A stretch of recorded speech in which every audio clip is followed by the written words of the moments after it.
Make it.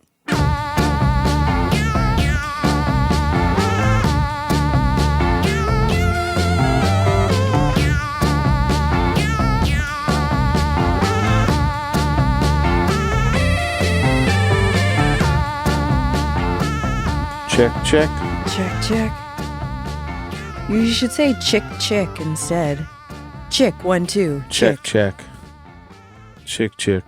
Chick, chick. Or just a different word. Check 1, 2 is the general go-to by most musicians. Check 1, 2. Check 1, 2. Chick, 1, 2. That's what we do here. Chick 1, 2. Chick, 1, 2. There you go. Welcome to Make It with Mike and Kristen. Where creative people talk about what they make and what making it means to them. I forgot completely about that part. And when you started, I'm like, oh shit, what is my line? It's not that hard to remember, but it just came to me, you know? Mm-hmm. I wasn't... I'm keeping us on track here. I wasn't deep into the awareness of that line being what I was going to say. You were deep into the sound check. Yeah, the chick that you just classified it as. Classified, get it? See what you did there? Yeah. Oh, that was such a great segue to today's guest. Guests. Classified being one of them. Rapper from Enfield, also known as Luke Boyd. And his lovely wife, Kim Boyd, joined us as well. I was so happy that Kim was here. We always like having couples on because there's just that dynamic between us being a creative, collaborative duo. But this was her first podcast ever. Yeah. So that was really exciting. She did amazing. Yeah. Like she really just added something. And it was, I guess we'll say, revealing that the success behind Classified is a great deal attributed to Kim. She's been there from the start with him every step of the way from when he first started this. So yeah, she's been along for the ride and supporting him in every way. They have 3 kids together, and I obviously knew the success that Luke, as Classified, has obtained, but when we started to dig into what he's actually accomplished, it is pretty wild. Like, he's one of the most successful Canadian artists of all time, really. Oh, is he ever? He's got more awards and collaborations. Like, he's really sought after, I would say. Well, he reached the success on a national stage. Like, a lot of people who are doing amazing are big on the East Coast that we come across or that we get to meet, and that's significant as well. But he really did reach across the full nation, coast to coast, and he has a fan base that extends pretty darn far, and he's a national treasure, really. I think what I loved the most about meeting them was how down to earth they are. Yeah. And you might expect someone who has accomplished what they have as a family and his notoriety that it could go to your head or change who you are as a person, but they very much embrace being from small town Nova Scotia. Yeah. That's where they've spent their life and still do. They're very proud of that. And they were just really fun and easy to be around. Like, it just felt like our buds walked in and we were kind of shooting the shit for a while. It was exactly that. Just telling stories, and lots of great stories in there too. And them just essentially recapping their relationship intermingled with Luke's success as an artist, and now having a family, and calling Enfield home the entire time. Like, that's an amazing thing, because he never left to pursue it in a way that a lot of people do. They go to the big city, and he stayed in his hometown and has his family and friends and people he's really close with. At the end, he told a pretty funny story about how he played it when Sidney Crosby won the cup the first time. He played at the party, and the second time, well, I don't want to reveal it. You have to listen to the end to hear it. But there are a lot of funny stories. He brought his buddies to the party the second time, and He may or may not have got kicked out by Sidney Crosby's mom. But May or may not. Yeah, like stick around for that reveal. yeah. I don't know if you had this feeling, but I found myself after that interview thinking about, of course, this is an incredibly hardworking couple. Like they are investing a lot of time and energy into the success of Classified as we know it. But he also kind of gave me the impression that he's not trying too hard. And what I mean by that is, yes, he's putting hard work in, but he's not trying to be something that he's not. And I think that has kind of been one of the keys to his success. Like, yeah, he's posting about shows on social media to keep his audience informed, but it's never about a look at me kind of approach to his work. And I just really admired that about him. He's really honest with everything, and they both are, and that's what makes them, what made them achieve the success they have, and made them be just normal people who are doing great things. I also want to point out this interview we captured, I think, late April. So we reference that they were going to be going to the East Coast Music Awards in May, and he was nominated for all the things. Nominated and he took home 5 yeah. awards. So just wanted to say congratulations, and that we didn't know what the outcome of that would be at the time that we were filming and recording. He won 8, I won 0. Well, no, he won 5, I won 0. I was nominated for 3, but hey, them's the breaks sometimes. Life. A nomination is an honor. Oh, it means a lot anytime you recognize for what you do, whether it's creatively or someone just says you look good on the street, although that can backfire pretty good sometimes too. Well, I'll tell you right now that you look good. Oh, thank you. That MC Hammer hat. Yeah. Man. This one's been sitting in here for a long time. It's giving me a headache now. Okay. It's so tight. So it's time to move on and There's have so a many costume hats. change. There's so many hats in here, and not one of these actually fit in my head.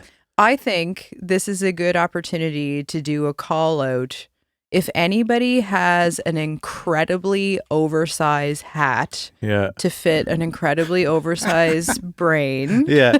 My head is so big Ryan, my brain just keeps expanding as I get smarter and smarter. You even ordered a bunch of pretty pricey hats. I spent over $200 on 3 hats at an extra large, at an oversized hat store. And got them. There is such a thing. And they don't fit. Are they still too small, or it's like the cut of them that you don't like? They're too tight, but then they're also too big. Like they're like this part, like from here to here is huge, but then around it's just so tight to give me a headache.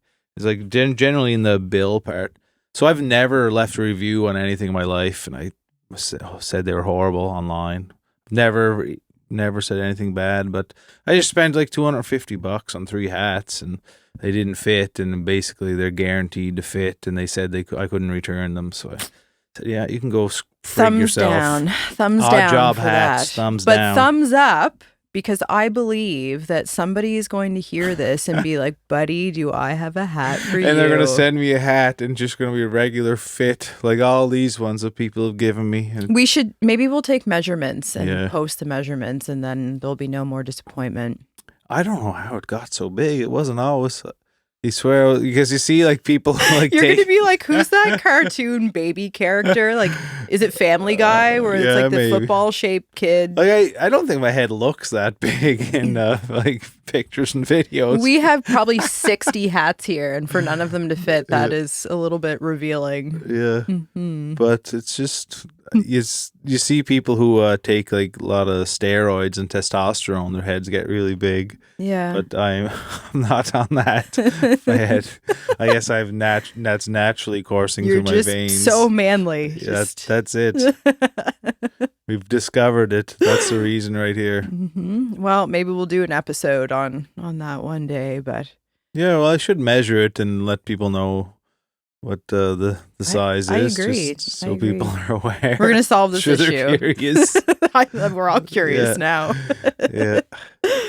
Well, let's move on to this fantastic episode. And I know if you're listening to this on release day, Classified and Rhea May, who is a former podcast guest, are going to be at the Shore Club in Hubbard's. That'll be amazing. Which is in the same hood as Togetherland. And we also are hosting a concert on the weekend with former guest Bosch Israel, guest. Great friend of ours, incredibly talented cellist. Is going to be playing at Togetherland. So if you're listening to this on release day or up until 3 days after, you should come to Togetherland. It's going to be an awesome time. Yeah, lots going on this summer, and just thanks again to both Luke and Kim for sharing their hilarious stories. And married 20 years, so that's a huge achievement as well. Yeah. And we dove a little bit into that, extracting their secrets for our own longevity. Yeah. And it's just a good time. It's an easy hang, and man, if you didn't know of his music before, then here's your shot. Okay, folks, let's get at it. Ooh. Luke and Kim, cheers. Are you tired of paying too much for home and auto insurance only to then have to deal with somebody at a call center? Someone different each time you call who really doesn't understand your needs? Yes, I'm totally tired of that. But I happen to know the perfect person to solve this issue. Ryan O'Malley with Allstate Insurance has been serving the community here in HRM and across Nova Scotia for years. I know Ryan too. He provides tailored and customized home and auto insurance plans to help people save money and get the coverage that they need to protect the things that they worked hard for. He understands the local touch that Nova Scotians love and the service they should expect from an insurance professional. Ryan is also a senior sales agent at Allstate, which means he now has his own dedicated service agent, Carissa, to help better serve his clients. Fancy or what? And here in Nova Scotia, we know life can throw a few curveballs, like snowstorms in April, a rogue seagull with bad aim, or your drunk cousin backing into your shed again during a backyard lobster boil. These sound like personal stories, but all very relatable. Thank goodness for friends like Ryan. Reach out today to get your personalized quote for home and auto insurance. Call 902-210-1293 or email O'Malley, that's ROMALLEY at allstate.ca to speak directly with Ryan. Remember Goosebumps? Nothing like a spooky twist ending to get a kid hooked on reading. Meanwhile, I was deep in the world of Judy Blume, navigating life, friendship, and all the weird stuff we go through as kids. Books kind of built our creative brains. And that's why we're so proud to tell you about Halifax Learning, an organization that's been helping Nova Scotian kids build strong literacy skills for over 15 years. They're also this week's sponsor. Whether it's reading comprehension, fluency, or writing confidence, their evidence-based, research-backed programs get that coveted gold star. We're talking proven results for learners in grades 1 through 6. I also want to acknowledge their founder, Sarah Arnold, who is the kindest, most magical, driven human on earth. Sarah and her team offer a diverse range of expertise spanning education, psychology, and specialized teaching methodologies, empowering learners of all ages and abilities. Halifax Learning offers both in-person and online clinics, so kids can learn in a way that works best for them, at home in their pajamas or in a classroom with new pals. And let's not forget, literacy is foundational for creativity. Want to write a song, paint a story, perform a play? You need words. Reading well means making well. They have 3 local facilities in Halifax Regional Municipality and offer both after-school and summer programs.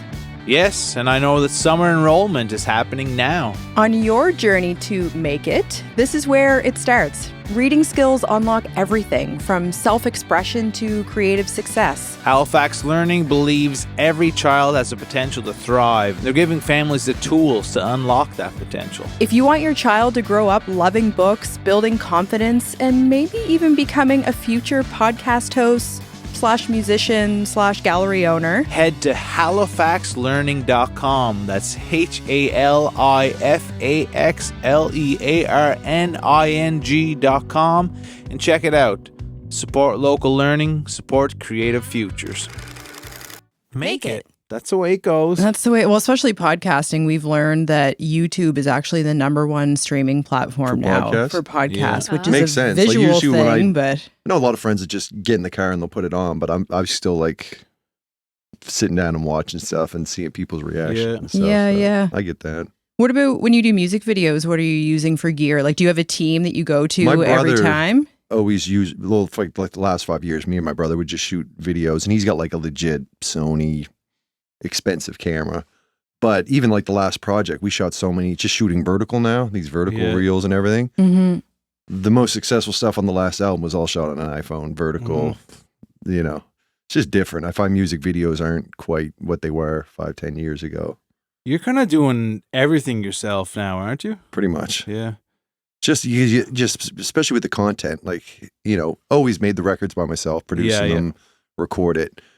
And then, you know, you usually hire a video team to shoot a video, but now it's where, you know, you want content, a million pieces of content around every song. It's just like, can't afford to hire someone to do it. So just learn how to do it and started editing my own videos and stuff. Yeah, actually, you're really good at it. It's I like it too. Like, I find if you've hired a team. Yeah. Like, well, we've shot probably 50 videos over the career. So even some of the directors I'm hiring, I'm like, I think I've probably done more videos than you. They know the technical stuff, but I guess what I'm looking for, I kind of know what I want. So, and it's just been fun. It's been really refreshing to be like getting out of the audio side and getting into the video. It's just been brand new.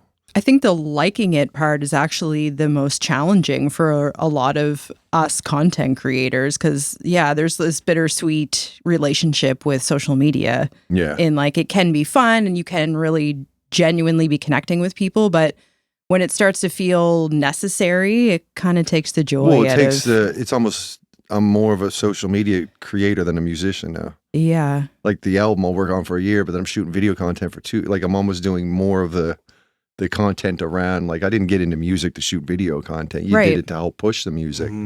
But now it's almost like it seems it's just as much work doing the video and the visuals to just making songs. Yeah.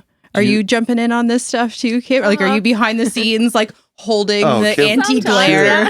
She actually shoots a lot of the stuff. Cool. Because we're at home usually in the day. I'm like, hey, can you come out and shoot this for me? And let me get the laundry done or let me finish what I'm doing. But all right, she'll come out and do the phone stuff. And then even like some songs, like there's a song called Sure Enough on my last album where I just kept hearing a girl voice. Took like 2 hours to bug her. Will you please just come out and rap this for me? And she's like, don't tell anyone I ever did this. That is so brave of you. But she did it and it sounds great. Anyone that hears it, even in the video, we used a different girl, this rapper girl from the city I know, to play her in the video because she didn't want to be in the video. Yeah. And everyone thinks it's really her in the song. Like it sounds like legit. So Kim's got some charisma. She can pull it off. Good for you. Yeah. Are you like creative? Like how does that feel expressed in your life? Not at all. No. She's very creative, but she's never not in the way you are, I guess. I'm not very musically inclined at all. I can keep a beat. Mm-hmm. And I do love music. She is musically inclined. She just doesn't try. I can't unless I make her say, "Hey, can you go do this?" This feels just so relatable. I'm the exact same way. Like I can't play an instrument. I don't really like. I know that this is some type of mixer now after 20 years. Like okay, headphones. Like that's the extent of my knowledge. But it's fun participating a little bit on the periphery. But I don't need or want to be front and center either. And creativity obviously comes in a million different forms, right? I think every human alive is creative. Like you can be a hunter and the way you hunt is creative, right? Yeah. I think it's the way you cook. I do love to cook. She loves cooking. Yeah, totally. Do you have a specialty or what's your go-to? I'm more of a cook than a baker, but I love to cook anything. We'll go to a restaurant and I'll try to recreate whatever I had there or reverse engineer it. Yeah. Or drinks. I love making drinks too. If I can, like last night we were out for dinner and I'm taking a picture of the drink menu to like go home and see if I can recreate some of these at home. But I wouldn't say I have a special dish. What's your favorite, Luke? That she cooks? Yeah. I like her steak and cheese subs. I was just going to say probably steak subs. Steak subs. Her cheeseburger pizza. Oh, that sounds Or like Big Mac pizza. Yeah, it's like Big Mac pizza. Amazing. with like That's the pizza sauce is like Big Mac sauce. Yeah, it's Big Mac Oh, sauce. you ever have it? Lord. No. Should have brought one of those. I should've brought Yeah. one. She only discovered that like the last 2 years, Yeah. but like that was something next level I never had. I'm like a picky eater though too. Like I don't eat Yeah. any fish or seafood or like Yeah, all my so kids when love sushi. They love sushi, and so I'm usually the guy that's kind of If he's gone for dinner for the night, me and the girls are gonna have some kind of Yeah. seafood, some kind of we have fish. 3 daughters, and they all love it. sushi. and- You're outnumbered, my friend. Yeah. and our dog's a girl. Yeah. Then We also have we got a boy new dog dog. that was a We boy, have and a I'm like, boy. all right, And a boy hamster. I'm not alone anymore. And a hamster, yeah, the dog and the hamster. Are So- the girls musical at all? The youngest one, we just made a song 2 days ago. So the youngest one is like the creative, artsy, Mm. you know, little wonky or whatever. But her and her friends, they actually recorded a song maybe about a month and a half ago, and then I shot a music video for them. Yeah. Because I've been trying to get the kids fun. to do something. So as soon as one shows some interest, I'm like, yeah, call your friends. Yeah. Kim went and picked them all up. So like 6 of them in the studio. That's like a Made a core beat memory for for them. them. Oh, I did see Oh, that. yeah, yeah. That's awesome. And then, yeah. you know, the next day they all came over and went down. We shot a music video in the basement. I got the smoke machines out. Yeah. They had a great time. It was cool. Like it actually came out pretty good. I think they got played on C100 once. Yeah. Wow. But yeah, they just like messing around. She doesn't take it too serious. Like she's just like, when my friends are coming over, I'll come out and mess around Yeah. type thing. And they're into sports. You were saying Oh, earlier. yeah. Big time. Oldest one's basketball, middle one's volleyball, and the youngest one plays volleyball as Yeah. well. But Are you running the roads a lot? All the nonstop. time. Mm-hmm. Not every night. Every night. Even this weekend, like one plays down in Bridgewater, one has a tournament in Dartmouth, and we're trying to figure out like, do we stick together? Or Yeah. do we do We divide one and and then The go down there? logistics and- alone, Oh my huh? gosh, yeah. It's and a then our lot. other one's Like every working, weekend for the so- last 2 months is we're gone for volleyball Mm-hmm. or something. But at the same time, it'll be over in 3-4 years. We'll be like, I wish Yeah, sure. I miss that. I wish because it is. I love watching them. I was always a sports kid, so I love watching them play sports, or I love watching them play sports. We Yeah. played hockey against each other. Yeah. We took the face off, the ceremonial Yeah. For the face JUNO off Cup? No, at the ECMA ECMA's Cup. Yeah. Okay. a couple years ago now. In in Halifax? Was it that Halifax, game? yeah. Yeah. Okay. Nice. It was funny. There was official ECMA jerseys, and when I got there, they threw me a jersey, and it wasn't an ECMA jersey. It was just, I don't know, it was Just the a- color of the team. Okay. And then for some reason, I'm not really a hockey player, but it's like, oh, Mike, you're the captain. I'm like, if you want me to be the captain, sure. You got the you got the captain special shirt. jersey. So then I go and take the face off, and they're taking official pictures, and I don't even have an ECMA jersey on. Like, It's very well organized that Yeah. day. oh, well, it's really fun though. Like that's Are you going up to ECMA's this year? no, we were nominated for 3 as the band, but Congrats. we decided to. It's so expensive to get over there. I know. Yeah. The time we were looking at the flights, it was more expensive to go to Newfoundland than to LA. Yeah. So So we they went quit. to LA. It's crazy. Yeah, probably do that as well. yeah, But I mean, everybody from Newfoundland has to pay to travel other years. So Yeah. fair is Yeah. fair. But No. yeah, we're just not going to make it this run. But and you're up for 8. Yeah, my That's goodness. crazy. Yeah, me and Kim are going to go up. We Yeah. originally had a gig planned up there with the whole band, Yeah, but like you said, it just financially the gig wasn't what we were trying to do, and it just didn't Yeah. make sense. So we ended up canceling that. But we're doing something on the award show. So Nice. Yeah. me and Kim, my parents and her parents are going up. Oh, so sweet. Oh, I love Yeah. that. I love how tight your families are. Like you Our live close to one families. another, and like, are Like, I your was with all parents my- friends with Oh, each yeah. other? Yeah. like I was with every Thursday night I go to my parents' house, and my 2 brothers and my sister Wow. go over and we hang out and Just drink, shoot family. the shit. You're like talk Yellowstone, politics, but get into Enfield. it. Exactly. your dad's a musician, right? Yeah. Because I remember Rhea saying that your dad had a ton of guitar on, Yeah, on he's- her yeah. albums. Every time I need like a little something, like he's Yeah. just down the road, I'm like, Dad, come over, play Yeah. guitar, keys on this, Mm. and so he's playing keyboard for me at the ECMA's at the Oh, performance. sweet. Couldn't Ah. afford to bring the keyboard player up. So Yeah, yeah. he was going anyway. I was like, all right, you're in. Did he play music as a profession, or what was his story? Well, he was like in Played since like he cover was- bands and stuff. Yeah. Mhm. I think they pressed. I know they did. I got the vinyl. They pressed the vinyl when they're like 18. Yeah. You know, but he's been playing around Enfield for 40, 50 years now. Yeah. Everyone in Mm. the community kind of knows him. Like, Yeah. you know, the big New Mm. Year's gigs, it would be always his band Yeah. playing. So he's always been into music, and that's how I got into it. He was also the guy that drug the gear around. Yeah. So, you know, every Tuesday night the band would practice in the basement and the mics would all be there, and the next morning me and my brothers would go down and mess around. And that's kind of, I think, what sparked the interest in it. Yeah. Were you into any of the stuff he was playing when you were a kid? Huey Lewis. Yeah. Yeah. Just like I would just know the songs. And this is when I was like a young kid, wasn't really following music, but like, oh yeah, the songs from that era, like I could sing every one of them. And, you know, if we go to karaoke, I'm usually doing something. That's my your karaoke song. Yeah, it was. We literally went to karaoke. Well, he doesn't 3 weeks usually ago. get up to do the karaoke, but he makes all the rest of us. Yeah. He'll just pick our song. And What's your karaoke song? Do you have a go-to? I don't have a go-to, no, but you Islands in picked the Stream? I think you picked it. I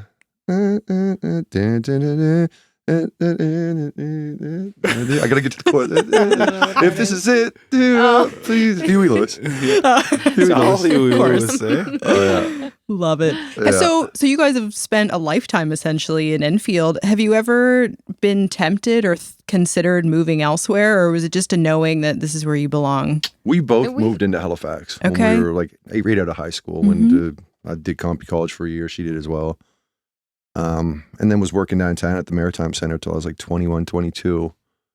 Started doing the music thing. And I think it was about 27, 28. We were thinking about buying a house together. And that's when we're like, well, we're not going to buy in Halifax.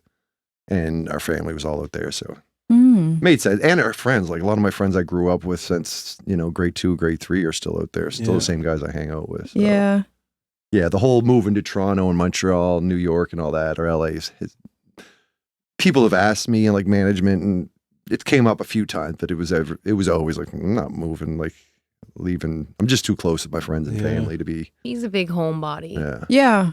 And in this digital era, it seems, at least from an outsider's point like of 10, view, 15 like years ago, not it was necessary. like, fuck, I don't know if we can swear in this, Oh, but yeah. you know, should I move? But now it's like, there's no desire or even a thought. The amount that you accomplished from Enfield is pretty crazy when you look back Definitely at it. lucky. There's been a lot of moments where I'm like, oof, that was lucky. You know, a lot of hard work. Of course. But to create the luck, I think. But there was a lot of lucky things that just kind of worked out in a good way that was like, man, I could stay in Enfield, hang out with my brothers, my parents. And you pushed it so hard though, right? Like, but 16 albums, 17 now? Might even be more than that. I don't know. You know, with the EPs and all this stuff. But like almost every year or two, I'm dropping an album or something. When you started out, did you ever imagine that you would be here? Like, did you have a vision of this is where I want to go? No. I was very realistic of like, white dude come from Nova Scotia, rapping, making a living. Not going to happen. But I liked it. I had a great time. First time on stage, I was like, oh, this is fun, you know. And just the hobby of it, of being in the studio and making beats and hanging out with your friends. Like, I just always enjoyed it. And it was just, oh, we made another step. Oh, a little bit more. Like, okay. You know, and I think what it came down to, when I was working at the Maritime Center, I was working like a help desk when I was 21, and they were laying a bunch of us off. I was getting laid off. So I had it lined up to get unemployment for a year. And it was like, I'm just going to go hard at music. And if it lasts, I'll keep going. If not, I'll call it a day and just turn it into a hobby. And my last day of work, my boss came down. It's like, oh, we found another job for you. But I was so excited from this music thing. I was like, I don't want it. And my parents were both like, you're crazy. That guy's making pretty good money for a 21-year-old. He came home and he was like, yeah, so I got laid off. But then they offered me the job that he'd wanted since he started there. And I was like, okay, well, it's like a no-brainer, right? And he was like, well, I could take the year and do. And I was like, oh, gosh. And that's what everyone was like, don't. What are we going to do? Why would you not take the job? And I was just like, I don't know. I got a dream. In those days, a year felt like 20 years. Yeah. Like, I got a whole year to not work and I can do music. And it just went from there. Like, slowly the bank account just got a little bit more money. And it was like, remember I had $5,000 in the bank and I was like, I made it. This is it. You know, $5,000 was a big deal back then. And, you know, just, never went back to work since then. Just kept grinding it out and got lucky. From when you were 21. Yeah. I love how in that moment in time, seeing that number in your bank account felt like, okay, like I've arrived. I am here to stay. And would you say that goalpost has since just continued to move? 100%. Yeah. You know, you hit that and then you're like, okay, I want to get this. And then when you get that amount of money, it was like, well, let's invest that into something. Or right. let's buy a car or he put was the always down payment on really the house. smart with his money. Cheap, she would call me. You're being Cheap, nice now. super cheap. Well, Because hey, you we usually are just call also me from cheap. rural Nova Scotia. Yeah, we get life here. Well, and just the mind frame of kid from Nova Scotia trying to live off rap music. How long is this going to last for? So it was always like save for the rainy day, save for the rainy day. And so despite that pursuit of like continuing to push yourself, would you say that at any point or even now, are you satisfied? Like, do you feel satisfied with what you've created? Yeah, okay. Definitely. Good. Like, I don't want to be one of the people that's like, no, like where I thought I was going to get. The fact I'm living off music for 20 years still blows my mind. And I know how lucky I am. And I don't know what my mind frame would be if I was like, even when I worked my jobs, I hated it. Like I hated sitting at a computer desk. I remember I'd ignore the phone calls. I'd look at wrestling websites, write songs. Like my mind was never trying to be better at what my job was. Like it was always focused on these hobbies. And so I definitely surpassed. And now I'm just trying to figure out what the plan is for Classified 2.0. Like where do I go from here? Do I just keep making music, stay in Enfield? Is there something bigger? Like you see like a buddy of mine, Dave Miles, who just won. Yeah. And I'm like, I'm talking to him yesterday. He's like, this Dave Miles 2.0, you know what I mean? Like it's just, me and Dave always talk like that. And to see where he's going for the next few years, it's like, I don't know what that next thing is for me, or if it's just continue doing what I do. Cause I still love to hang out in my studio, make beats and, you do have a lot on the go. You have 3 kids. You have the 3 kids, the music that you produce for other people, in addition to your own stuff. So you obviously are still lots going on. Yeah. And I'm still in the studio every day messing around with stuff. But I'm just very busybody. I'm always like, what are we doing? Like I don't like just sitting around. And I say that, but then I'll sit around and watch a wrestling documentary for 2 hours. You mentioned wrestling. You like wrestling? I like wrestling. What's the love with that? I don't even know. It's kind of weird, really. But I grew up as like a Hulk Hogan kid in the 80s, you know what I mean? And then the Stone Cold and The Rock, and just our friends have always been intrigued in like that old school. I watch a lot of the behind the scenes. Yeah. Dark Side of the Ring, which is shot by a guy in Dartmouth on Crave. Yeah. Super cool series. So Jason Eisner, was it? Yeah, it's so good. Yeah. Wrestling's kind of made a resurgence. And Glow, like that was a great Glow was good. show too. That there was what was the other one? Heels, which got canceled, but just shows like the behind the scenes and like these old school wrestling leagues, which I find pretty interesting.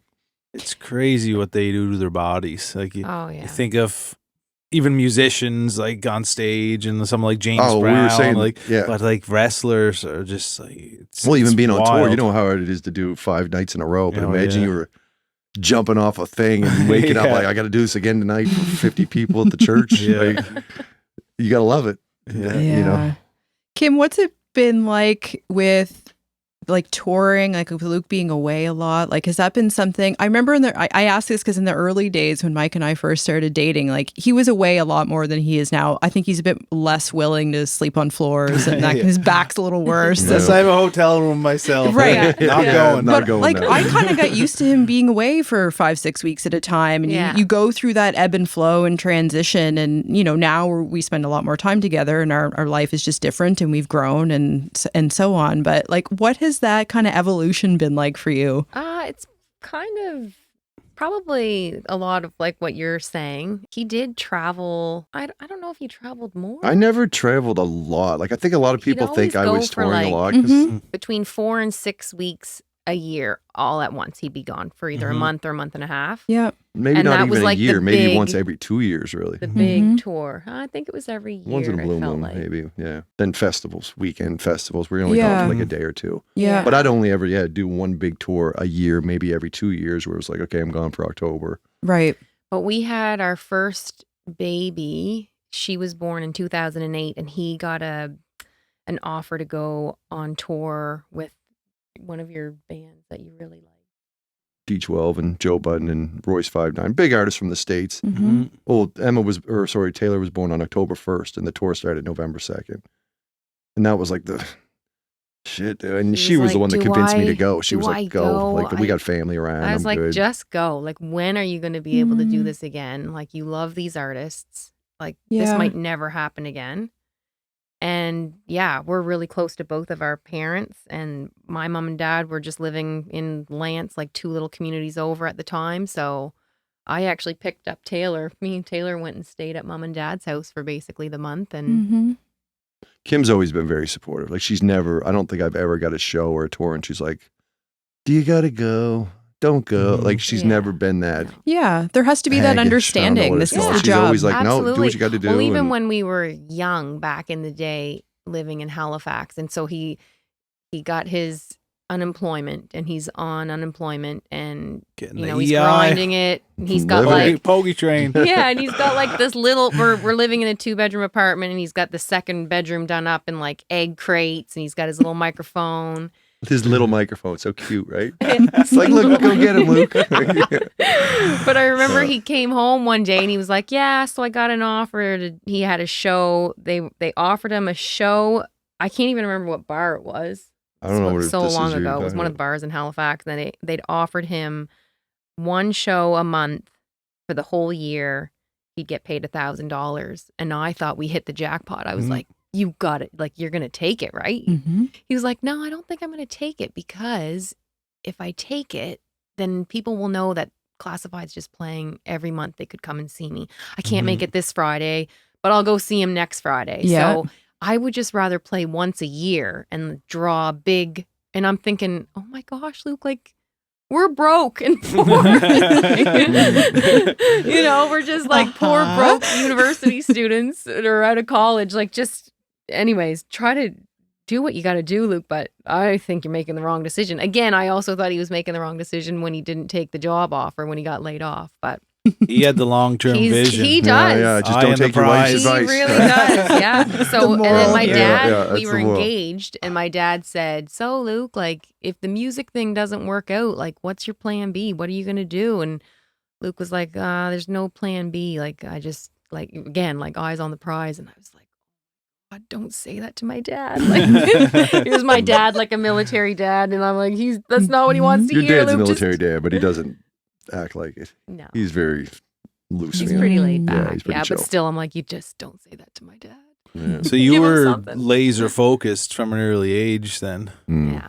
You just saw what you wanted or had some I idea of liked what it was. Again, like Yeah. when you said, like, did I plan this out? Like, I never seen it going. I just Yeah. really, I think it gave me an identity too. Like growing Yeah. up as a hockey kid. Yeah. So just, you're another hockey kid. And then grade 10, 11, I became the rap guy because Yeah. no one else rapped. And I rapped at the variety show and it was, started selling my cassettes. And it was like, oh, this is, now I got my own identity or whatever. Yeah. Mm-hmm.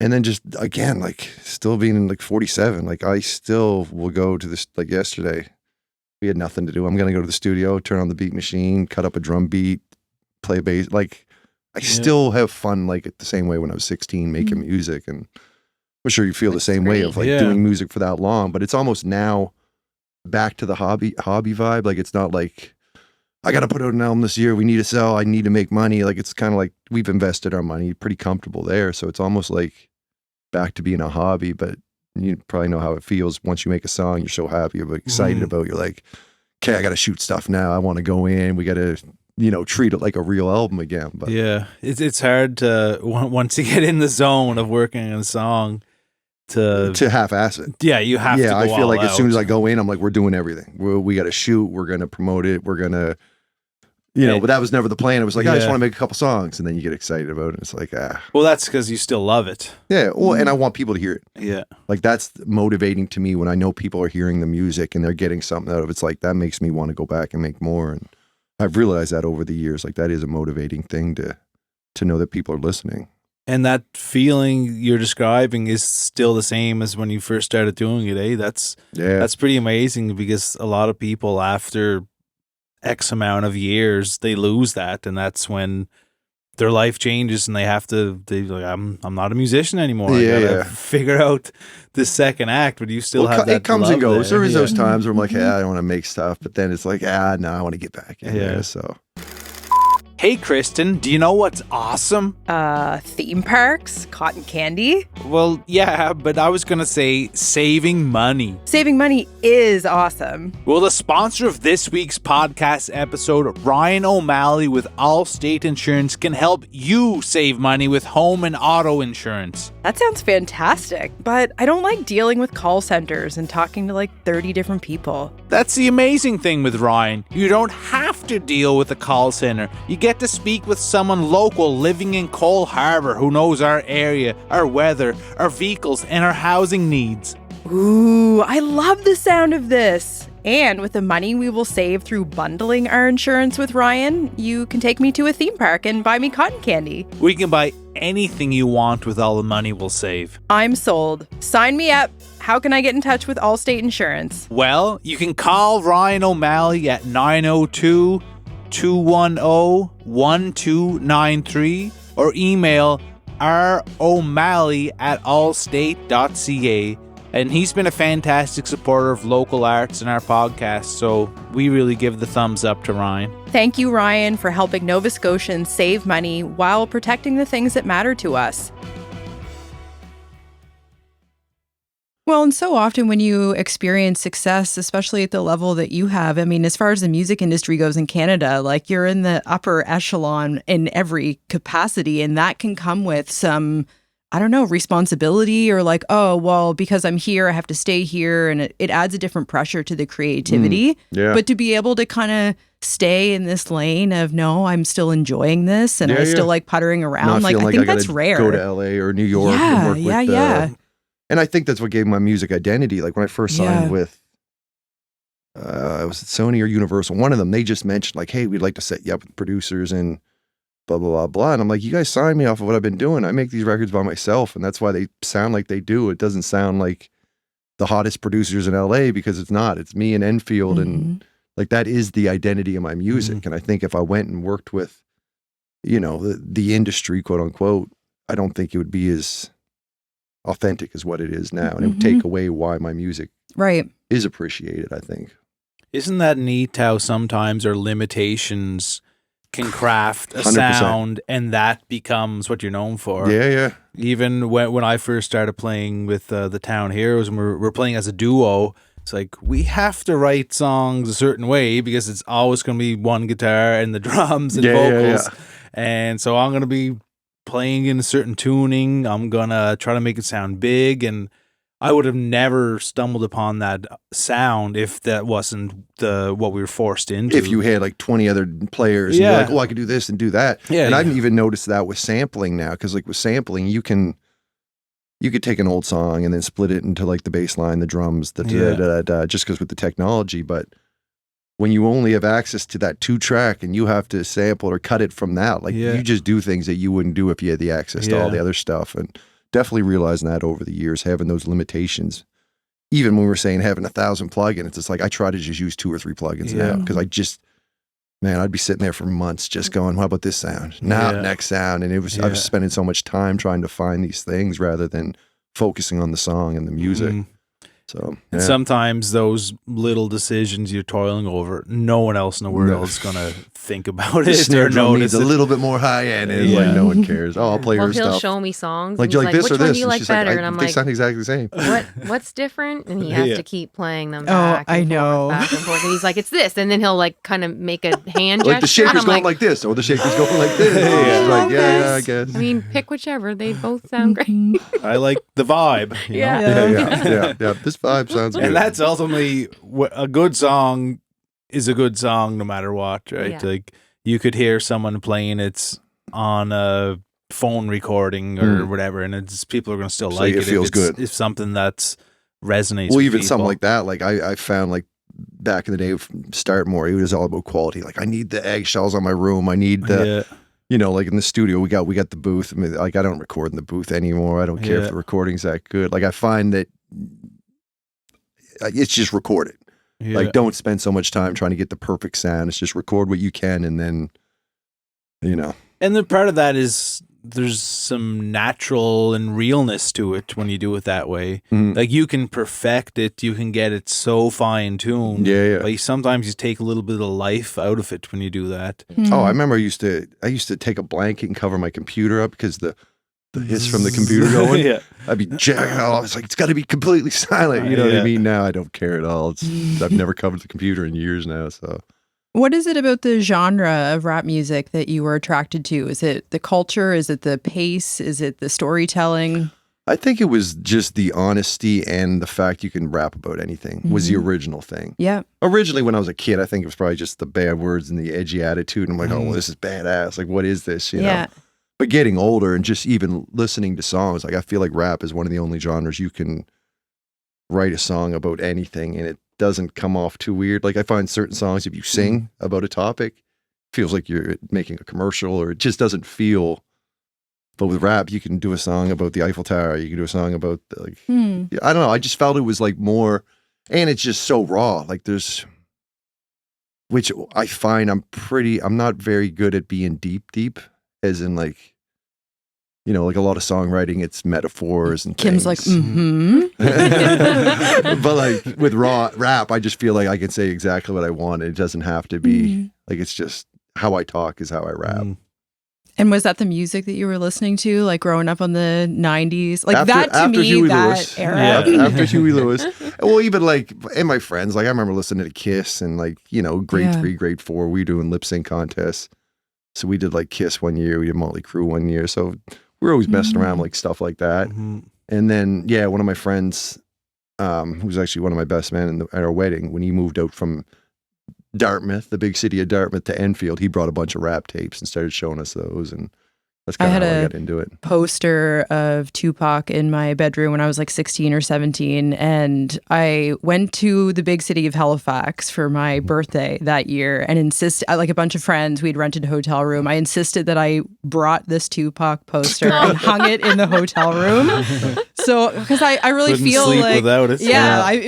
He was like my boyfriend back like, then, "Good night, essentially. Like, good night, baby. But, I feel like that was kind of I don't know. I don't want to say the height because I don't know that, but in my life that felt like the height of, you know, rap music and hip hop and like all of the favorites came from then. And even now, like early 90s, late 90s, same thing for me. It's just like that was the genre I grew up on. And I think as we get older, like, and there's just so much music now that it's, you know, I saw a stat the other day. It was like more songs have been released today than in all of 1984 or something. And it was just like 120,000 songs released a day now on Spotify.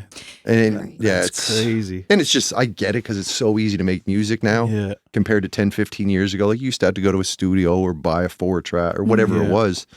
Now it's like anyone with an iPhone can make an album.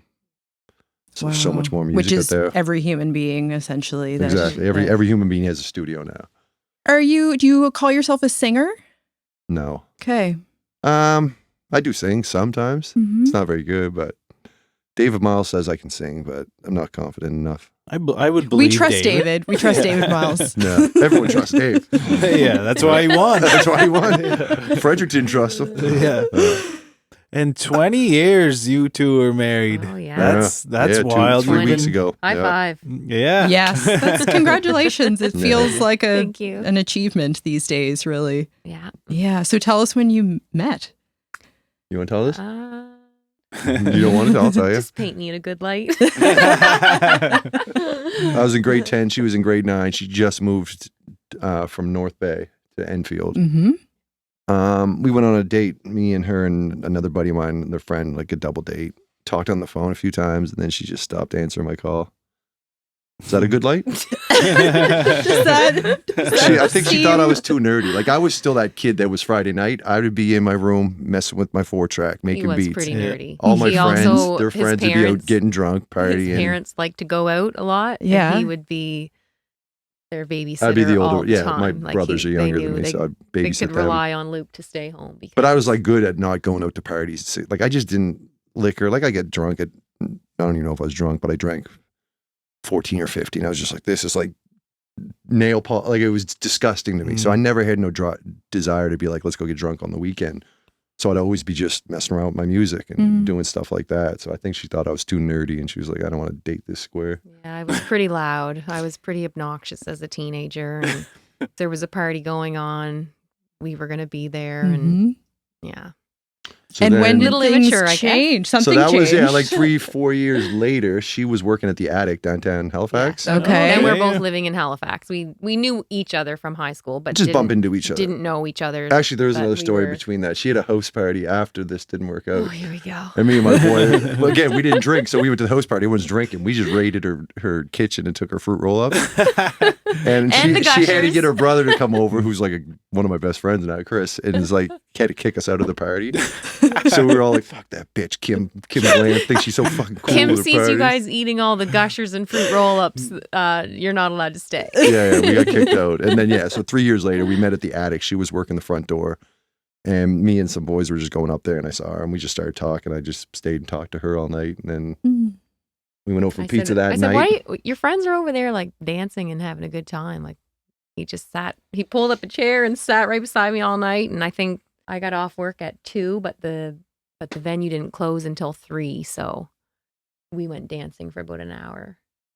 Dancing up a storm, and then went on a Dancing couple up a dates. storm, and then I drove you home, and then I played her my new album. yeah, he Won picked her me up heart. on his date, picked me up on our first date, and asked me if I liked his new CD. What album was that one? Now What? It's called Now What. So we sampled Crowded House. Hey now, don't dream. That one. So that was a little 4-song EP. And yeah, I remember just driving in my car and playing that for you. And the rest is history. What's the That was 20 it. year? Is it silver or like I wood? looked it up. I think Silver. it was What do you mean? silver, What actually. do you mean? Like it's certain like 10 years is tin? oh, like every maybe? 10 years, a different color? there's Something like every, that. I think It's like every a different year is jewel or a something. different metal. Or like an no, element. Yeah, Yeah. Like diamond is your 50th or something. I could be Oh, making okay. that up, but something. It progresses into more it expensive gets things. more Mike gold. every year just says it's our plywood anniversary. So, and I don't even think I get anything made out of plywood. But Well, this coming up, we're on our 10th coming up, so Yes, I'll that's get you big something too. nice. Congratulations, for that. guys. Mhm. That's a big milestone. Yeah. So We're gotta be looking proud. at the The goal right here, bud. The goal, right? yeah, Yeah. the goals. And so the 20-year anniversary, and you just released Luke's View, which is kind of looking back at Yeah. your life up until then. Mhm. So you must have a lot of reflective stuff going on over the last while. Yeah, I find just even music now, just at the age we're at, it is a lot of reflecting, Yeah. like thinking about how things were, but definitely like just even with the kids getting older, definitely experiencing new things there, just getting older in general. But Yeah. still try to write about that. But a lot of it is reflection. I find of like talking about experiences and just your views of how they changed over the years and stuff like that. I feel like for myself, as soon as I got around 40, I'm looking back at those 20-year-olds, like the times when I was 20, and because when you're whatever 30, looking back 10 years doesn't feel like it's that long ago. Oh, but yeah. when you're looking back with 20 years past, like you really start to look at it in a different light, and all this nostalgia starts to creep in. Yeah. So yeah, our last 2 albums have really been nostalgia centered, like really diving into old memories and just thinking of the sounds that we were listening to back then and trying to capture some of those in the new recordings. And I don't know if that's just something every I think it's just all those musician or experiences artist- too of 40 years of experience of Yeah, lessons learned and memories. It's yeah, it's the easiest thing to write about for me to be like, well, this is what I know, this is what I went through, rather than trying to guess what the future's bringing or even talking about what you're going through now. Because I find it half the time you don't know what you're going through till it's over, and then you're like, Yeah. oh yeah, that's what that was about, and that's what I was going through, and okay, let me write about that now. And there's probably a lot more like figuring out things in your late 20s, early Yeah. 30s, and then as you get a little bit older, you figured all of life's mysteries out. Figured it all out. You start to look back, and you can be reflective. Yeah. Well, no, I think yeah, that's a great way to put it. Like when you're 20 to 30, you kind of think you know what you're doing, but Yeah. you're not sure where your life's going or what your Yeah. job or career. And then you're in your 40s, and it's kind of a little bit more. The picture's painted more. Little you more kind of know. Like, I solidified, know yeah. where we're going in the next 5 years. In 25, you didn't know where the next 5 years you were For going to sure. be. Yeah. It seems like you're having a lot of fun now too. Like even some of your new videos, like playing basketball with your friends and having your if family I'm not sitting in having the fun, front I'm step. not doing it. Like, Yeah. and I'm lucky enough to be able to say that. I shouldn't say that because there are certain things you obviously do to push the music. That's like, I don't want to jump on a plane and go do radio interviews or whatever. Flying, like I don't, Right. you know. So, but when I'm shooting videos, when I'm doing, it's pretty much, and if I'm not having fun, it's like, we're done for the day. Mm-hmm.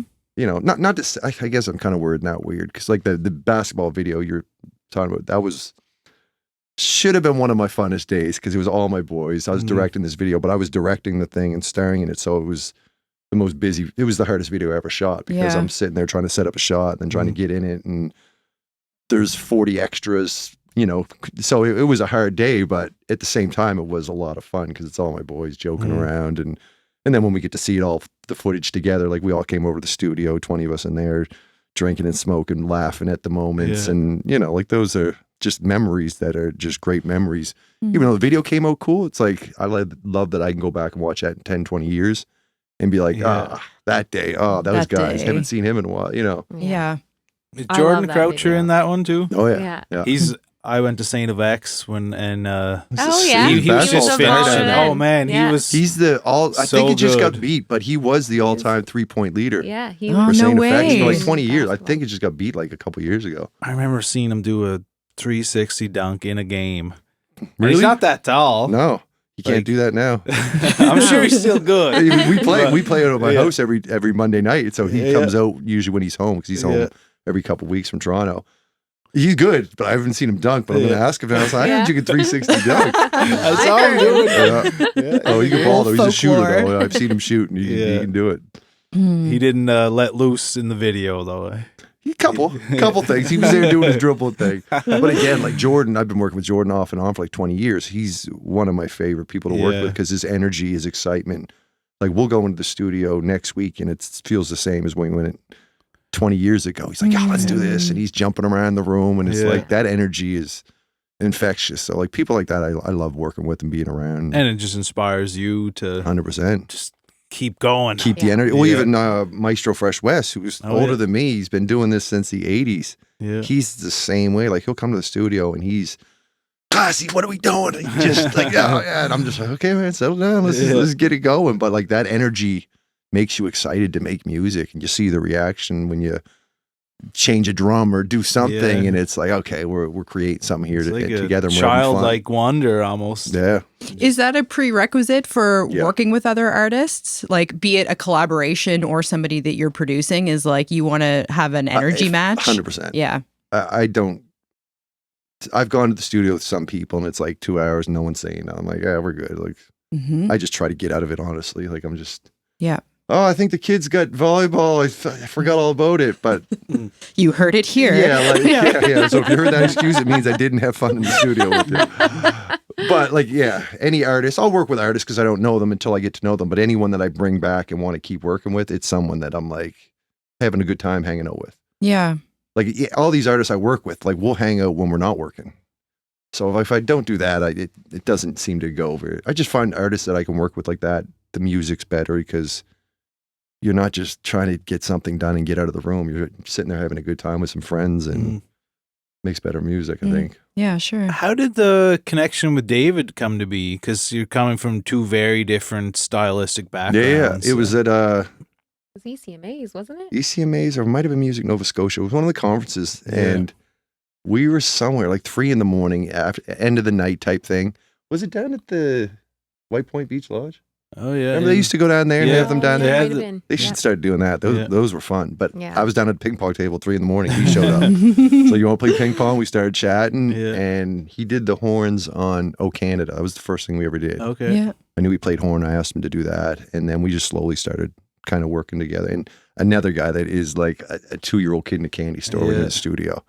Dave, or probably any other the most- environment, or any other, But Dave is very into it. He lives it. Like, you work on something, he's calling you that night, like, oh, I got another idea. It's not just like he leaves the studio and he's like, it's off. Like his mind stays on the project and what you're working on. So Dave's again one of my favorite people to work with, and just to be around. Dave's just a good dude. And, he is a good guy. Yeah. to see him do what he's doing now, I'm excited. Scared for him. Told him that. I'm like, bud, I hope you have a way out if you need to get out of here, because I know takes it's a lot gonna of be a courage stress. to A lot do of what courage, he's a lot of doing. stress. But his mind's in the right place. He's like, the difference I can make and the good I can do is going to outweigh the negative and the bad. And as long as you keep that mind frame of like, you're going to deal with a lot of bullshit and a lot of rude people, and you're not going to make everyone happy. But if you know you're making some people happy and that's your motivation, then I grew up in a political family, so my grandfather was our local MLA, and even as a child, my mom explaining to me, you know, Papa can't make everybody happy. So you might like see this or hear this from other people. And so I kind of understood that and still opted to like dedicate my life essentially. Like I studied political science and worked as a political staffer. But I have found, and this is just my own experience, but in the last few years, and maybe it's because we have access to the entire world, but the negativity and just the name calling, like the stuff that just is unhelpful to everyone has reached a point of like, kind of, I don't know if I personally had to leave that world and pursue art. I'm like reverse David Miles, but like I also have so much respect for somebody who is willing to just try and subject themselves to that. Exactly. And that's what it is, putting yourself out there to be like, hopefully I can do something good, but I'm going to take a lot of bad towards myself. To hopefully do some good for everybody else. And now it's just so divided of like, you can't even talk to people or share your opinions. Like going back to my Thursday night parties with my dad, like I kind of egg him on. She doesn't go anymore because he's so stuck in his ways. And I come over, hey, did you hear about this? And I don't want to hear it. You know, it's just like, it's hard to have those conversations with people now, which is sad. Because I think people should be very open to, you know. And they've got a great relationship, him and his parents. He'll go over, and it might be like the first 15 minutes they're going to get into it. It's going to get heated, and then it chills out, and they get back to being happy with each other. But I'm just like, I can't even. Oh yeah, she's just like, I'm leaving. Like, come on, let's just get into it. So Thursday nights he'll be like, "Are you coming over with Mom and Dad?" You know, like, if he sees it on TV, it's And I'm kind of like, well, let's dig a little deeper into certain things. But again, like, I just wish people could have those conversations again and respect people. And, you know, like, oh, I see your point of view. I'd like to learn more, rather than just trying to shut them down to prove that you're right. Like, I don't find people are open for new information. They just have what they want, and they want to keep telling other people this is the realness or whatever. But when you encounter someone in real life, like, it's so much easier to have those conversations. I find, like, you maybe have a little off the top. There's some argument, but then you'll go, you actually want the same thing as me. You just have a slightly different way you want to get there, or maybe your values are slightly different. But that's one of the big things Dave kept saying. Like, he hates the online thing of it. He's like, you can't win online. Yeah. But I can go into the old people's home and talk to people, and I see the connection I'm making, and we're agreeing. Or I'm going to the local fire department and talking to the fire chief, and he didn't want to vote Liberal. I'm just saying this isn't really what the fire chief said, but I'm just using this example of, but once you actually talk to someone face to face and have a real conversation, you can find that middle ground. But online, it's everyone just wants to be right. No one wants to hear anything.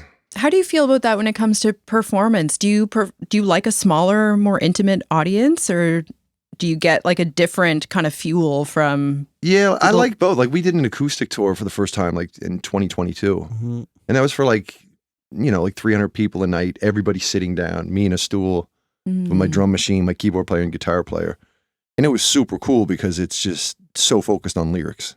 So you're sitting there, it's storytelling. You know, song ends, you go, thank you, and you'll tell a little story. Sorry. Don't worry. Come on.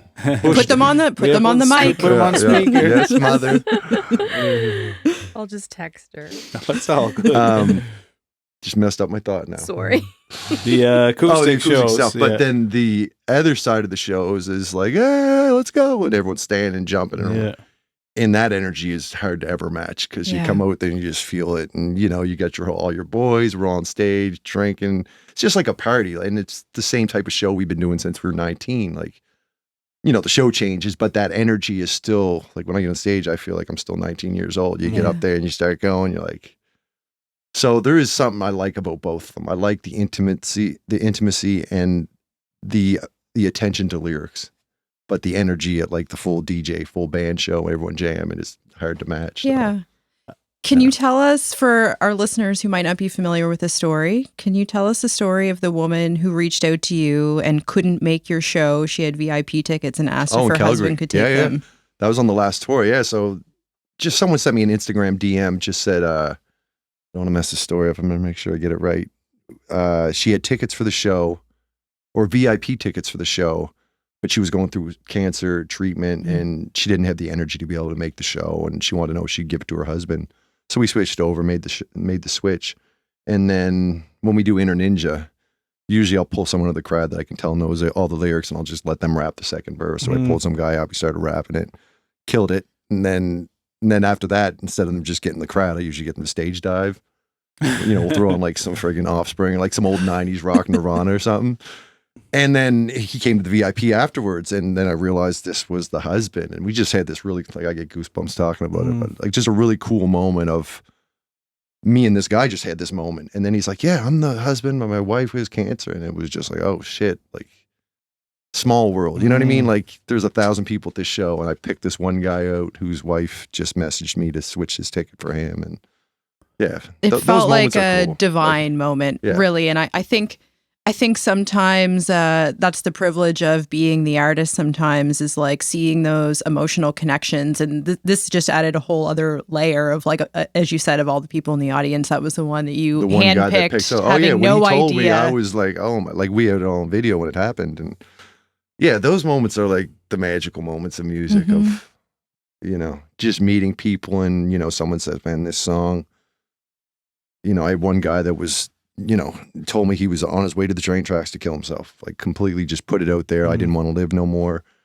And I heard your song All About You, and I broke down crying. I went home, and, that was 8 years ago. I love my life now. And when you hear things like that, you're like, music can really, it makes you, motivates you to make important music. When I first started hearing stories like that, it's like, do I really want to go rap about how I can rap good and my skills are dope? You know what I mean? When you can make music that actually touches people like that. So it just opens your eyes to a whole other side of like, wow, music really is, it could change somebody, and you save somebody's life. No idea who's listening, when and where. Like 100%. A song from your first album, someone right now could be listening to. Well, the song I'm talking about was from 2006. Yeah. And this guy wrote me this in 2017. So it's like 11 years later, this song I wrote living in my apartment in Halifax. I never thought two things. I was just like, oh, that's a nice song. I'm saying some positive stuff. This is a good message. And then you hear stuff like that and you're like.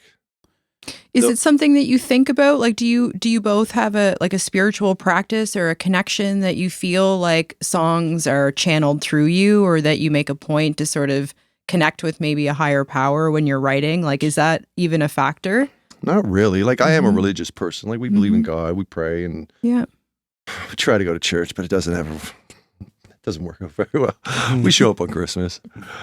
I don't think it's like, I don't want to say it's like a spiritual, deeper thing, but it's definitely conscious of like when you're writing and you're sitting down and, you might have a chorus that says a message. And you're like, oh, like even with Good News, like when that song came out, Bria Isabella wrote the first line, I'm waiting on some good news. And then she left, and I tried to figure out like, what am I trying to write here? And, going into it, it's like just with what we were going on in the world and people all worrying about these little problems. But at the big scene of everything, it's like, we're all pretty friggin' lucky to be having the lives we have and have homes and have food to eat. And it was kind of about appreciating those little things. And it's just, trying to find that overall message. Then how do you put that into words that you feel like people could connect, and it's not like you're preaching to people. Yeah, I guess it's kind of I'm thinking of creative process in its essence, I suppose, because you hear a lot of artists talk about being in flow, or that they just kind of get these ideas or these downloads, and that may not be the case for everyone. But are you? No, mine's hard work. Like, I got to go to Sobeys and I'll think of something, I'll write it on my phone. Love it. And then when I get home, I'm like, okay, I got to write this song, and I'm looking for it. Like I wish it came like that for me. Like it just flowed out of me.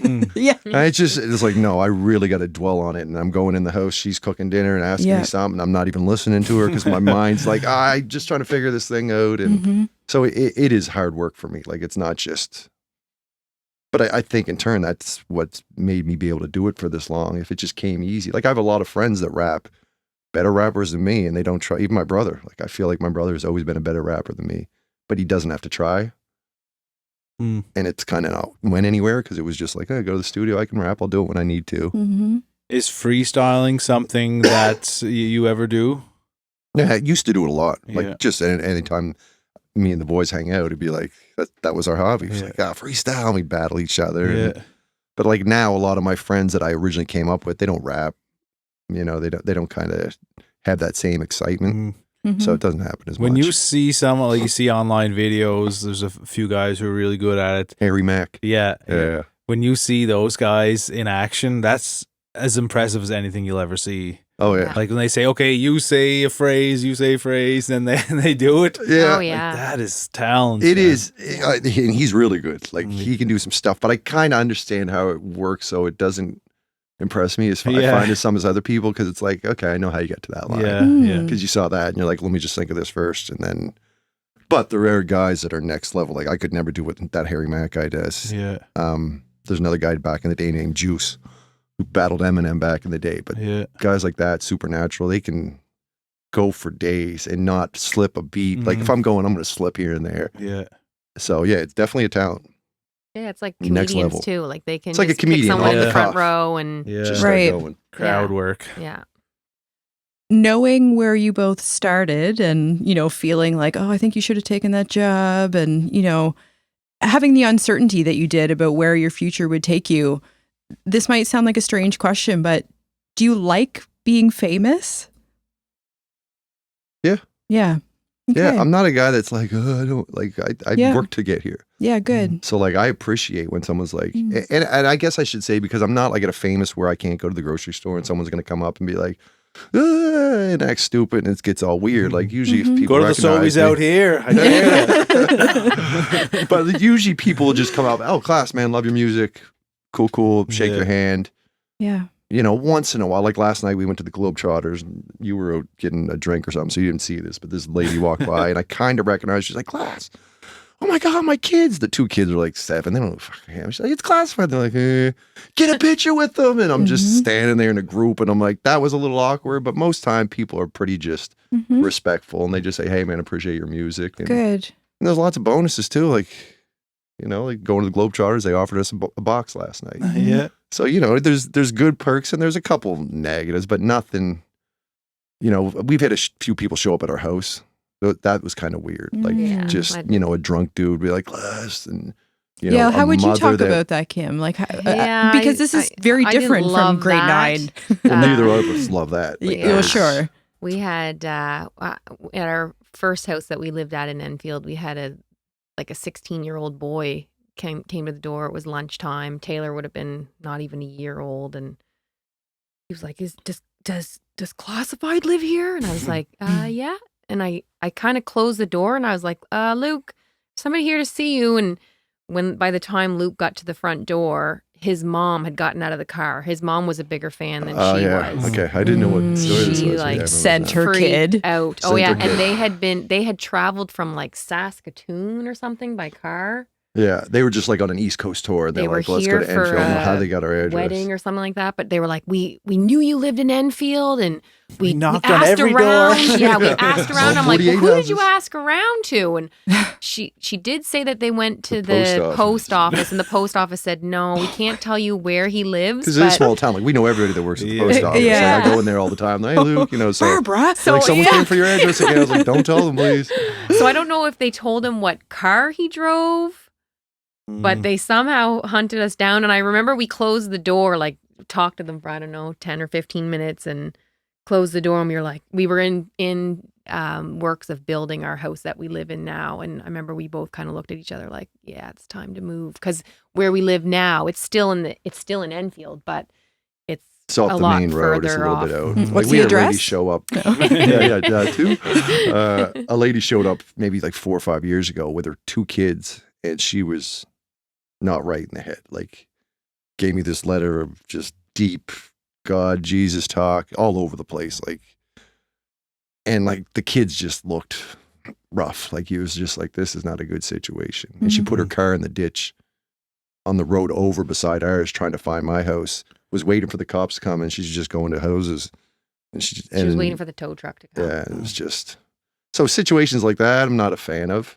Yeah. It's Another been- time it's- we had I had death threats against me because this woman was so crazy in love with Luke, and she believed that She was having my baby. She they sent were us the supposed to be ultrasounds. together, and Wow. I was supposed to be Yeah. dead. So we did call the cops that time, and we just had them come over and look at the emails because there was a They ton went and of saw her, emails. and had to tell her like, you can't do this. And again, she was like, she should have been Mental on her health. medication. You played as her well. Billie Jean by Michael Jackson. That ended it. Yeah, she got it from there on. Yeah. So a few situations like that, but nothing Yeah. too serious that was like, we couldn't handle, I guess, Yeah. so Yeah. far, which is great. But, Yeah, because but it's been a overall, yeah. progression. Like where you are is very different, and where you're going. I mean, who knows? The Yeah. sky's the limit, really. Yeah. But yeah, like I don't, the whole famous thing, a lot of people are like, I couldn't do it. It's like, I like it. I'll take a free beer at the bar. when I That's go what I'm in. saying. We'll skip the line. Hell yeah, we're Yeah. famous. Yeah. There's definitely some good perks to it. I'm never going to be that blind or ignorant to not recognize that of like, Yeah. I've got a lot of opportunities to do things and experience things I never would have did if I haven't Mhm. did the music or did it the way I did it. I think anybody who can just make a living off of what they love to Something I do, love. That was like the goal. you're That was good. always the goal. Was we just, tell our kids all the time, like, find something that you love to do, so you don't wake up like, oh, there's the alarm. gotta go to Yeah. work. Find something that you love to do, so And it's that not you wake easy. up and Like you're excited to. it's our oldest is in grade 11, going to grade 12, and Mm. we're having the talk now. Like, what are you gonna do? Well, I guess I'm gonna go to university. I'm like, well, why? Like, what are you gonna do first? Like, it's like, well, I don't know. And it's like, cool, it is an experience, but don't think you just need to go to university. Maybe you want to start a small business, and maybe you. I just She actually told us she wanted to be a preschool teacher, and I looked at her like, our no, oldest you kid don't. hates Mm. kids, so She that made no hates sense. kids. Like, Yeah, you yeah. do not. There's so many of these structures, though. Like even the 9 to 5 is archaic. Like Yeah. that was invented to work around society in like the 20s, but that's 100 It's years still later. what you expected, and that's what I Yeah. mean. Just with what her friends are saying, it's like, well, I guess I go to university, don't I? Yeah. Well, it's like, well, you can if you want, and you have a plan, but don't just go spend $50,000 because, well, that's what my friends are doing, and that's what society told me I'm supposed to do. hmm So trying to figure all that It's stuff hard out. at that age Yeah. to It figure it is, all yeah, out. to And figure neither out of what us went to you- university, so we Yeah. don't know if we're both being ignorant and being like, Mhm. well, no, you should be going to university. That is what you should do, and you're going to learn a lot. You're going to experience life, Yeah, going we to did, university. Like, a 2-year college. Yeah, we were compy college kids. It's not even around It's not a anymore. business now, so you know how good that went. Well, look at you, though. Compy college Compy prepared you college. for everything now. Do your kids like your music? I Yeah, don't hate it. they don't hate it. They don't hate it. No, they like certain songs. The two oldest ones are kind of like they won't let me take an Instagram video of anything. Yeah. They will not be in anything because they know their whole friends in high school follow me. So they're all like, Yeah. as soon as I post something, like my daughter had volleyball last Saturday, I took a video of her practice, and I was like, my daughter's got her provincials today, big games, can't wait. 5 minutes later, she runs in the room like, Dad, take it down. Like, what are you talking about? Like, she's like, Emily just texted me, said you put up a video. Like, they don't want to be on my social media, Mhm. which They don't post much of themselves either. They don't. They're they're very, you'll never see them on their Instagram account Mhm. yeah. taking pictures. And that might be my fault, which I don't know if that's a bad or a good It's not a thing. bad thing. That's I what don't I'm saying. think. I just don't want them to be shy, like to put themselves out there. Yeah. Yeah. And I feel like they are contained because I feel like they always feel like maybe they were looked at a little bit because it was like classified's daughters, that's them. And we see them on Instagram, and Right. they don't seem to like that feeling very much. Mm. So I try to be conscious of that. But every Yeah. day I'm still try to squeeze them in there. What would you say the benefits of having grown up in a small town offered you? Because I find, like Mike and I have talked about this a lot. I grew up in a community of 80 people. Like it was a wow. road with cows and like, a spattering of 80-year-olds was Yeah. like it. And I guess I always felt like I had the desire to go out and explore the world and, quote, make something of myself or have a grand or grander adventure at the very least. But I'm only from here. Like it felt like a limitation, but I don't feel that way at all now. Yeah. that's In good. fact, it's like there's something really beautiful and inspiring about occupying small towns. I have an art gallery up in Ingramport just before Hubbard. So I don't even know what probably back to the 80 people is the population, but I'm so proud to bring that to that small community. Yeah. And so I wonder what you might say about being from a place like Enfield that is not for Toronto. me, just keeping you grounded. Yeah. And I think, I don't know if that's just even the small community or just the family and friends have never changed. It's probably both, I think. Yeah. I know when I moved out here from Ontario, I was 13. And where I lived in Ontario, we walked to school, we walked to our friend's house, we walked to the mall, everywhere, McDonald's. Big city in North Bay. We moved out to Enfield, and I remember bawling my eyes out, like, where are you taking us? Like, I can't get around there. There's nowhere to walk to. I got to walk for miles. No sidewalks.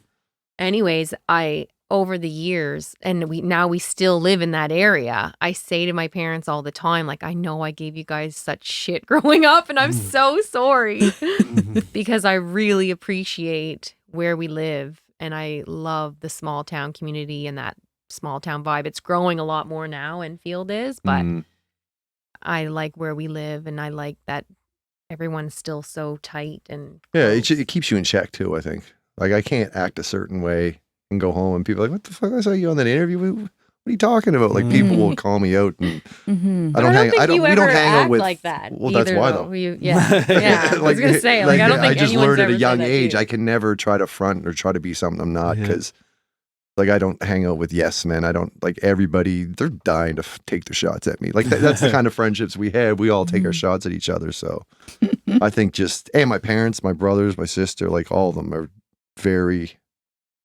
shut up, Luke. You know, like there's no, it's brother and sister stuff. So it's, yeah. It must feel pretty cool though to have put Enfield on the map a little bit more than I got the key to the city, or the key to the town. No way. Did they give you a physical They gave me a key. No way. I've They gave me always a key wondered to the this. studio, yeah. Oh, and you just hang it on the wall or something? And every time I do something in Enfield that's like, probably shouldn't be doing them, like, I've got the key to the city. We're good. We're good. Yeah, Go here, right? We have it the key to is. the Like, city. it's definitely like they have like an Enfield Hall of Fame, and they got like the hat that I wore at the JUNOs or something, and, you know, like a thing there. So it's cool. Yeah, that's like, I grew up in Inverness, and we don't have anyone super famous, but one town up, Mabu's home of the Rankin family. Oh, yeah. And then Port Hood, home of Al McGuinness, the hockey player. So Had a shot in the NHL. Oh yeah, with the wooden stick. Imagine if he had one of the modern day sticks.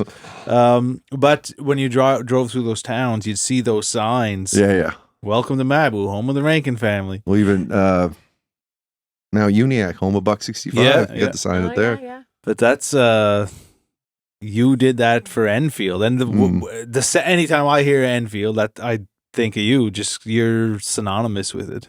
Yeah, I think if you look up famous people in Enfield, there's, well, a big famous person from there originally was Edgar Horn, who did the gold mines out there. Okay. Built a lot of the churches, or the schools and all that stuff. And I think I'm number 2. But out there now, like, Sidney Crosby lives out there.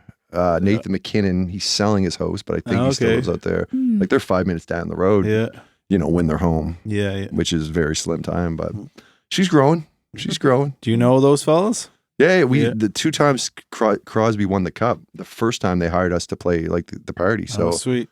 We did a show at Crosby's backyard. And it was like the whole Pittsburgh Penguins. They let me bring my father, my brothers, my wife. And then the second time they hired my DJ to DJ the second Stanley Cup party. Yeah. And they're right on the lake, but one of my boys lives just down the lake. He had his boat, so we just pulled up. And they're like, "What are you doing here?" And we're like, "Hey, I just heard there was a party." And they're like, "Well, come on in." We ended up doing a couple songs there, but again, we had like 12 people with us. We all came off the boat and just... We're such hillbillies. We're super hillbillies. Like, if we go, we're bringing everybody. Yeah. But if we go somewhere, like, we're bringing the friends with us. Like, that's kind of back down to the being the grounded a couple thing. dogs in the Like, back. I can't go to the Crosby party in Enfield unless I bring the boys. To be like, "What, you're leaving us? Like, this is an Enfield." It's like, okay, I can't go without the boys. So, you know, I remember Crosby's mom came out at first, and she was like, "Yeah, no, she you guys, wasn't very happy. no." I'm like, "All right, well, I guess I got to leave." And they're like, "All right, you guys can stay." And all the boys ate all the donaires. They had things at donaires. I remember everybody just filling their pockets of donaires. Everyone got on the boat. I'm like, "Man, this is why people don't want us to come to the party." Should that happen somewhere? Oh, we were down in the States tour, and we had all the boys, and this is when I signed to Atlantic, and we went to a Taylor Swift concert, and they gave us a booth. like the box or whatever. Yeah. And we ate. There's just tons of food. We ate everything, and we didn't realize it was Taylor Swift's parents' box. So they were sitting at the other side, and then they kicked us all out. And they're like, "Yeah, you guys all got to get out." But again, it's just out with the boys and the friends, and yeah, it's always Taylor a Swift tight knit has a grip. grudge against you now. Yeah, we got the same Oh, birthday. I was man. like, "Come on, let us stay." I'd like to see your top 10 list of places you've been kicked out of. Like that. That's probably the best one. Yeah. Well, first Crosby was and my Taylor house Swift. on my Oh, yeah, I 16th got kicked birthday. out here. Yeah, Yeah, kind of that's started right. early, didn't it? Wait, we've covered 3 just here today. Palace nightclub. I remember I was banned. Or no, the Dome. Curly's Everybody you got kicked out of the We Dome. were, we were Palace. banned from the Dome for 20 years. That's a good Like we amount actually of time. tried to go in 5 years ago as a joke. We were walking by. We were like, let's just see if we can go Yeah. in. We I get think it in. was They a little let more us than in. 5 years ago. Maybe 10 years ago. But this was 20 years ago when we got banned. And then the bouncer came up. He's like, man, you guys can't be here. And I was like, man, why are we? He's like, I don't know. The owner just doesn't like you. Doesn't want you guys here. Still have no idea. They We said wouldn't ask I that went in there with a story. baseball bat one time. No idea where the story came from. I was like, I've never went downtown with a baseball bat. It's not something I would ever Yeah. do. But yeah, It's a long grudge. yeah. Yeah. Especially for something that didn't I happen. don't even Yeah. know what it was about. Yeah. Yeah. Well, I of thought all it the was a venues. song. I mentioned it in a song after they banned us. Oh, Yeah. okay. Yeah, that was after. Yeah, he had a diss He also 'em. got kicked out of Curly's one time. It was the beach Keep party. the list going there. You Yeah. had to This is dress a good up story, in though, 'cause I- beachwear in order to get your name in the draw to win a trip down south. They did a beach party. Yeah, so they draw 2 It was names, like and a then you win a huge thing out trip home. down Cuba. And this was back in the mid 2000s, so it wasn't like going to Cuba, but like now everybody Mhm. goes all the Yeah. time. It was a big thing. And he had a bottle of vodka in No, it your wasn't. book bag or something. No, it was Garnet.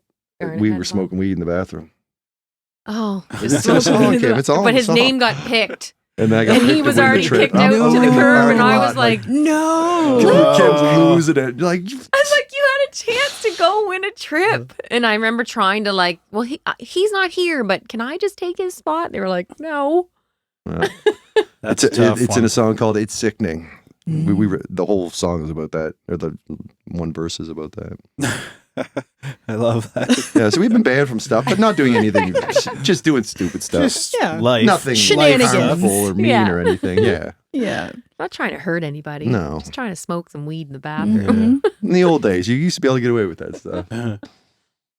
Well, guys, we're nearing the end here because we want to be respectful of your time. But We're in no rush. Whatever you guys want to this do. has just been such a blast to Yeah, it's get been to fun know to both chat. of you. Thanks Really, for having yeah, us. just to hang out and yeah. If there's anything that we've missed that you feel is important that you want to share, just as part of your brand or message or identity, or just words to the world, then by all means. Just love everybody. Just be There you go. peaceful. There you go. Peaceful people. That's good. I know you do a lot of work with different organizations and the awareness about Indigenous Mm. violence and sexual assault and stuff like Yeah. that. So that's amazing that you're bringing awareness to subjects. Yeah, like that. I always had a connection just with our school, Hanseast Royal High. It's out Yeah. in Milford. So a lot of my friends were Native people. Yeah. So I had a lot of Native. It wasn't even a thing then to even think. I don't know. It was like when we got older, it became this Native white thing a lot more, I found. But yeah, just having those connections, it's always been something that I hold dear, I think. Yeah. Well, keep up the amazing work. It's Nova Scotia and the Canada, the world's proud of what you've done, all that you've Thank you, man. accomplished together. 20 years as a couple. It's an amazing, like we said earlier, this day and age.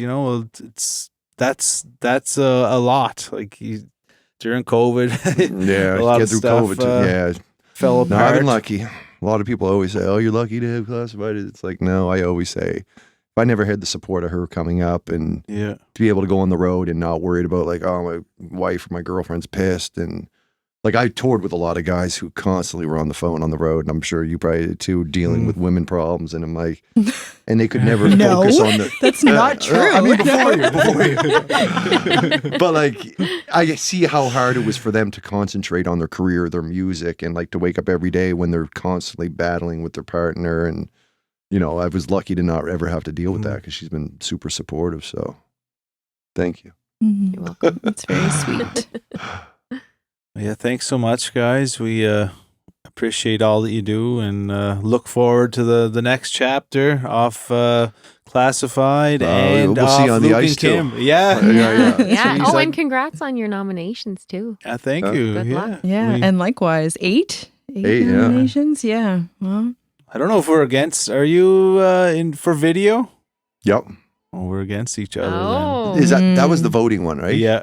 Yeah, we missed the window to tell people to vote. I told my team that last week. I was like, "Yeah, we got to put the thing up to vote." And they're like, "That closed like a month ago." 2 I'm months like, ago, yeah. so I don't think we're getting that one. Yeah.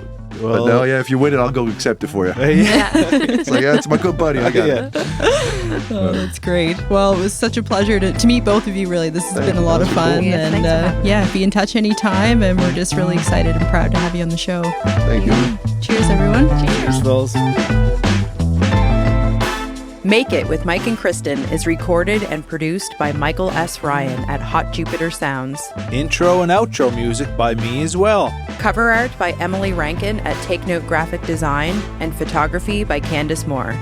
If you cool cats want to help us out, the best way to spread the word is by telling a friend about us. Tell your mom, tell all your buds. Word of mouth is still the best way to reach people. It's free for you and helps us immensely. And if you're into it, you can like and subscribe and all that stuff too. Another way to support us is through our Patreon. We have a number of super fun tiers and perks like bonus content, handwritten postcards, creative coaching, and so much more. Find us at patreon.com/Mike and Kristen. For the makers, the dreamers, and the figuring it outers, have fun trying to make it out there, friends.